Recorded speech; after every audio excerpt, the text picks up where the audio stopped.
வணக்கம்.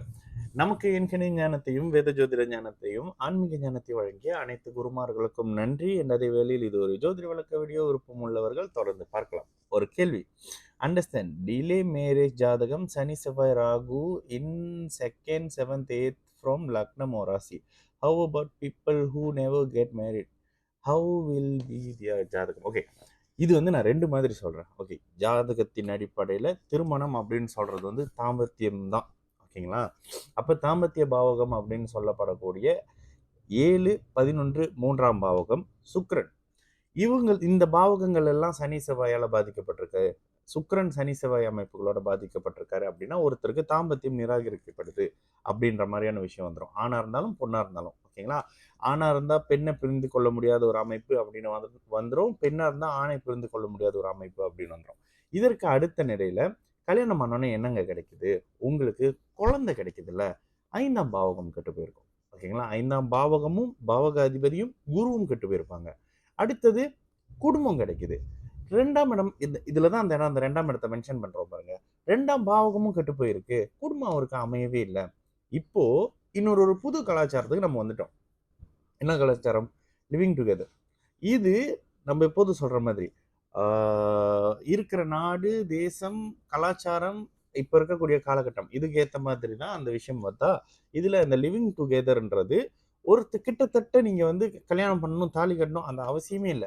உங்களுடைய ஜாதக அமைப்புல பாருங்க, அந்த குறிப்பிட்ட காலகட்டம் அமைப்புகள் வரைக்கும் அந்த சுக்கிரன் சம்பந்தப்பட்ட 3, 7, 11 சம்பந்தப்படக்கூடிய 12ஆம் பாவகம் போகஸ்தானம் சம்பந்தப்படக்கூடிய அமைப்புகள்ல தசாபுத்தி அமைப்புகள் அப்படியே இருக்கும்.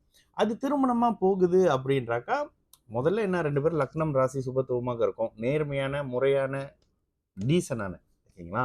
அந்த அமைப்புகள்ல தாம்பத்தியம் அனுபவிப்பாங்க அப்படின்ற மாதிரி இருக்கும். அது அப்படியே தொடர்ந்து இருக்கும். இல்லைங்க, ஒரு வருஷத்துக்கு ஒரு தடவை மாத்துறாங்க, அப்புறம் ஒரு 2 வருஷம் சும்மா இருக்கிறாங்க, திரும்ப ஜாயின் பண்றாங்க அப்படின்னா, அந்த தசாபுத்திக்கு அடிப்படையில சுக்கிரன் சம்மந்தப்படுறது, அப்புறம் நார்மல் இது மாதிரியான அமைப்புல வரும். இந்த விஷயத்துல திருமணமே ஆகல அப்படின்னா அவருக்கு குடும்பமே இல்லை, அவருக்கு குழந்தையே இல்லை, அவருக்கு தாம்பத்தியமே இல்லை அப்படின்ற மாதிரியான சில விஷயங்கள். இந்த தாம்பத்தியமே இல்லை அப்படின்னு சொல்றவருக்கு தான் வந்து சுக்கிரன் பிரச்சனை இருக்குங்க. சுக்கிரன் பிரச்சனை அப்படின்னா என்ன இருக்கும்? சில பேர் பார்த்தீங்களா, பெண்கள பார்த்தாலே எப்படி நடுங்குவாங்க. இந்த நடுக்கம், இந்த மாதிரியான பிரச்சனை சுக்கிரன் பாதிக்கப்பட்டவர்களுக்கு இருக்கும். இவங்களுக்கு தான் திருமணம் மேல ஆர்வம் இல்லாம இருக்கிறது, திருமணம் சம்மந்தப்படுற விஷயங்கள் மேல பெருசா இருக்காது. இல்லங்க, நான் வேலை மட்டும் செஞ்சுக்கிறேன், நான் கரியர்ல மட்டும் ஃபோக்கஸ் பண்றேன், நான் அத பண்ணிக்கிறேன், இத பண்ணிக்கிறேன், தனியா இருந்துக்கிறேன், அக்கா பிள்ளைங்களோட இருந்துக்கிறேன், மாமா பிள்ளைங்களோட இருந்துக்கிறேன். இதெல்லாம் இவங்களுக்கே ஒரு கான்ஃபிடென்ட் லெவல் இல்லாத மாதிரியான சில அமைப்புகள் இருக்கும். இந்த தன்மையில இன்னொரு குழப்படி விஷயம் கூட இருக்கு. ராகு நீச்ச சுக்கிரனோட சேரும் பொழுது பாருங்க, ஒரு மாதிரியான பெண்களின் தொடர்புல இருப்பாரு. அதாவது ராகு நீச்ச சுக்கிரனோட சேர்ந்து ராகு தசை நடக்குது அப்படின்னும்போது என்ன நடக்கும்? நீச்ச பெண்கள் ஏற்கனவே பயன்படுத்த விலை மாதிரியான பெண்கள் இருக்காங்களே, அந்த மாதிரி பெண்களோட ஈடுபாடு இருக்கும். அவங்க சம்மந்தப்பட்ட அமைப்புகள்ல ஈடுபாடு வர்றது, இந்த மாதிரியான விஷயங்கள்லாம் இருக்கும். எப்பொழுதுமே ஒருத்தர் திருமணம் எதுக்கு பண்றாரு? குழந்தைகளுக்காக, நல்ல தாம்பத்தியத்துக்காக. அது கொடுக்கக்கூடிய 5, 2 ஓகே, முதல்ல 2, 7, 8ஆம் பாவங்கள், 2, 7, 8 அமைப்புகள் டிஸ்டர்ப் ஆகிறது. 3, 11, 7ஆம் பாவகங்கள் டிஸ்டர்ப் ஆகிறது. 12ஆம் பாவகமே டிஸ்டர்ப் ஆகிறது. அல்லது லக்னமே கெட்டு போயிருக்கிறது. ஒருத்தர் மனசு சரியில்லாம இருக்கிறாரு, உடம்பு சரியில்லாம இருக்காரு, அவருக்கு கல்யாணம் பண்ணி வைக்க மாட்டோம்ல. அந்த மாதிரியான லக்னம், லக்னாதிபதியே அந்த மாதிரியான அமைப்புகள் எல்லாமே நல்லா இருக்குங்க. இவருக்கு ஏங்க இல்லைன்னு பார்த்தா லக்னம், லக்னாதிபதி கெட்டு போயிருக்கும். அவர் வாழ தகுதி இல்லாதவர், ஒரு குடும்பத்தை நடத்த தகுதி இல்லாதவரா இருப்பாரு. இந்த மாதிரி பல கோணத்துல பார்க்கணும் சிஸ்டர். பல கோணத்துல நீங்க பாருங்க, உங்களுக்கு ஒரு விஷயம் புரியும். ஏதோ ஒண்ணு உங்களுக்கு ஜோசியம் புரிஞ்சுச்சுன்னா, ஓகே, இதுக்கு இது விதிவிலக்கு, இதுக்கு இது விதிவிலக்கு, இந்த அமைப்புகள் இருக்கு. இவ்வளவும் நீங்க சொன்ன அத்தனையும் இருக்குங்க. ஆனா இவருக்கு 23 வயசுல கல்யாணம் ஆயிருச்சு அப்படின்னுவீங்க. இந்த இடத்துல லக்னத்துல குரு உட்கார்ந்துட்டு இருப்பாரு. லக்னத்துல இருக்கக்கூடிய குரு என்ன பண்ணுவாரு? 5ஐ சுபத்துவப்படுத்துவார், 7ஐ சுபத்துவப்படுத்துவார், 9ஐ சுபத்துவப்படுத்துவார். இதுல ஏதாவது ஒரு அருமையான இடத்துல லக்னாதிபதி போய் உட்காந்துட்டாருன்னு வச்சுக்கோங்க, எல்லாம் நேர்மையான அமைப்புகள்ல அவயோக தசாபுத்திலையும் நடந்துகிட்டு இருக்கும்.